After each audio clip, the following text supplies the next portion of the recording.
I like it when I'm writing about something that matters to me and when I'm drawn to it. And sometimes that's fiction and sometimes it's nonfiction. I don't think about that. They're very different and they require different kinds of, they're different practices, but I like the feeling of writing something that I care about. Den 41-årige Jonathan Safran Foer er en af USA's mest omdiskuterede og populære forfattere i nyere tid. Foer er blandt andet kendt for sin kreative brug af typografi, farver og billeder, som udfordrer romanens traditionelle udtryksform. Og Foers 2 første romaner blev ikke blot bestsellers, de blev også filmatiseret, henholdsvis Everything is Illuminated og Extremely Loud and Incredibly Close.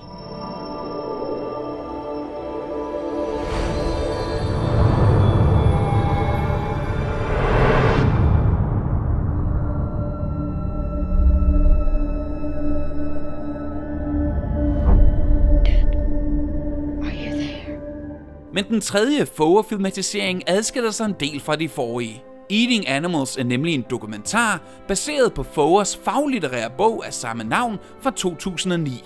Her er der altså ingen fiktion, men til gengæld en masse skræmmende fakta om verdens industrielle kødproduktion. En produktion, der tvinger milliarder af dyr til at leve under kummerlige forhold, og som skaber forurening og sygdomme i alarmerende grad. Men alligevel vælger størstedelen af verdens politikere og borgere at vende det blinde øje til uhyrlighederne. Uanset om man så er kødspiser, vegetar eller veganer, så er Eating Animals et must. En fascinerende og rystende film om både de gode dyr og gode mennesker, som bliver ramt af kødbranchens nådesløse praksis. Vi interviewede forleden Foer, som var i København for at præsentere og diskutere Eating Animals under årets CpH-dox filmfestival. I was thinking about starting off this interview by sounding as pretentious as I possibly could, because when I was watching the film today, I was thinking about this possible duality in the title as well. Eating animals. It could be not only a reference to, of course, eating animals, but also eating animals, us as humans, displaying animal sort of behavior, which then also made me think like the movie portrays how animals are, in a way, even more humane, sort of, than we humans even are. Am I just thinking crazily out of the box? Is that something that was in your mind? Well, those two meanings were in my mind. I don't think I would say that animals are more humane. I mean, humane by definition is to like exert a humanity or humanness, and animals don't have the choice. Animals don't choose not to eat something for ethical reasons, and when a person makes that choice to say I don't want to participate in this because for whatever reason, because of how the animal is treated, because of the environmental effects, it is the kind of ultimate exertion of one's humanness.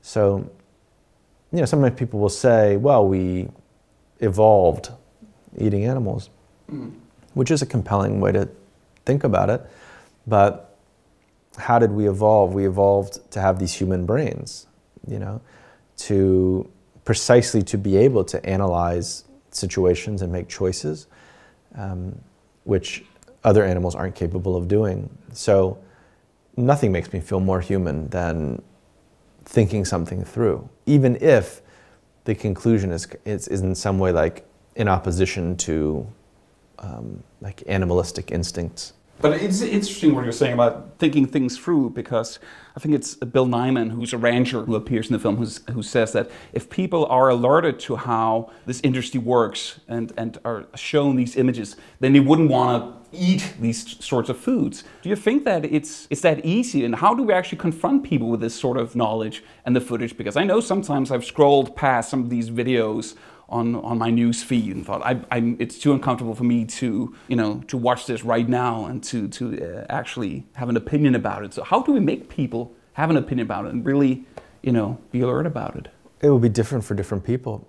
The challenge is to find an approach that is, ideally that's inspiring, but at least that doesn't make them feel defensive or doesn't make them want to close off.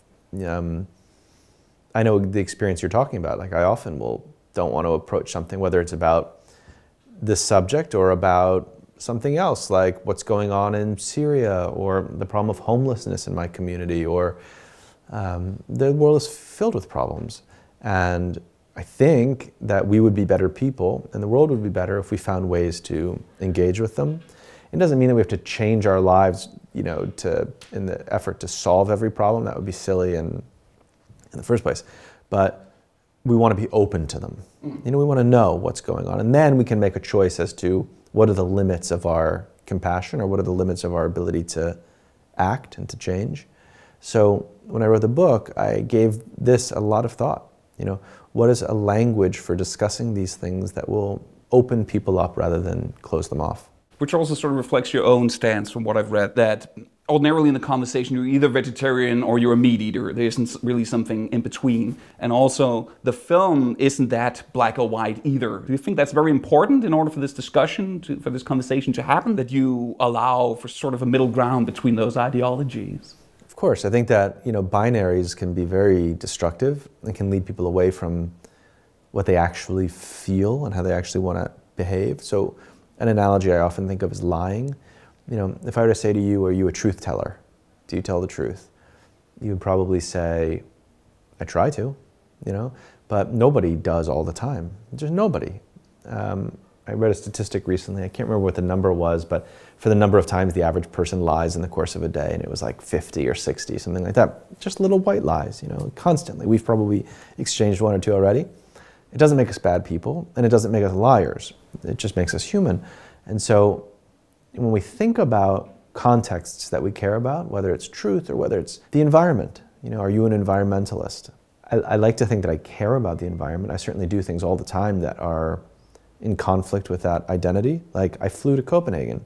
Flying is very bad for the environment. But it doesn't mean that I got off the plane and said, okay, now that I flew, I'm only going to drive in SUVs and I'm going to throw my garbage away on the street and I'm going to, you know, suddenly not care in a kind of binary way. Instead, I think, okay, I care about this. Sometimes I have to do that. Sometimes I want to do this. And it's an ongoing conversation, an ongoing balancing act. And if we could think about food in a way that was similar to how we think about truth-telling or how we think about the environment, I think a lot of people would find that they're capable of a good deal of change. This is kind of a unique problem in the sense that we can fix this problem and we can literally save the planet by simply buying different things. That's all it takes. We don't need to elect a new government. We don't need to create new laws. We don't need to spend trillions of dollars. We don't even need to change our values. These are issues that everybody agrees on already. There's just nobody who wants to torture animals, really. And there's nobody who wants to destroy the environment. And yet we're buying these products that do those two things. So for some people, the answer is going to be not buying factory farm meat and buying meat at a farmer's market or from a farmer that they know very well. We can't all do that because there just isn't enough to go around and because most people can't afford it, frankly. But we can all afford to stop eating meat and to eat other things. There are a million, we've never lived in a time when there were more other options, and the other options are entirely affordable. You know, if you think about all the restaurants you've been to, the vegetarian options are always, if not the cheapest things on the menu, then among the cheapest things. They're never the most expensive. So this is something we can do. We can do it. We don't need to undermine the capitalist system. We need to just not eat McDonald's. It sounds silly, but it's literally that simple. Jonathan is traveling halfway around the world. You my translator? Forgive my speaking of English, Jonathan, as I'm not so premium with it. To search for the woman who saved his grandfather in World War II. But I'd also love to hear from someone, of course, who's written some very major novels and books in recent years and who's also now experienced those being turned into movie adaptations. To compare how the two different mediums are able to strike a chord with an audience or reader in different ways. Maybe a book has a strength that movies don't have and maybe vice versa. How would you compare the two different mediums? I think it's hard to compare them in those ways because it's different for different readers and viewers and different, you know, it's highly particular to the book itself. One general truth is that many more people watch movies than read books. So just that change in scale is really dramatic and is, you know, really beneficial to a writer. Like a film brings many, many people to a book who wouldn't otherwise be aware of it or who wouldn't otherwise read it. And so in that just absolute most basic way, it's something that I was really grateful for. It's been roughly 10 years since the book was published, and now that we're at the Copenhagen Docs. Have you been heartened or disheartened by how things have changed in those years in terms of both how the industry works and how the perception of the industry in the terms of the general citizen has also evolved? I've been heartened and disheartened at the same time. So, more meat is being consumed now than at any point in human history. On the other hand, there's more consciousness about it now. In American colleges, there are more vegetarians than Catholics. So this is not like a fringe identity or something that's marginal. It's just the opposite. It's aspirational. People want to think of themselves as caring about this. It's politically correct, frankly, to care about it. So, as with any kind of social justice movement, younger people care a lot more than older people. So the ways that these things are talked about or experienced in colleges and in high schools is very different than in the professional working world. So sometimes that can conceal just how much change there's been, because people in college aren't yet making laws. They're not politicians, they're not journalists, they're not celebrities, but they will be.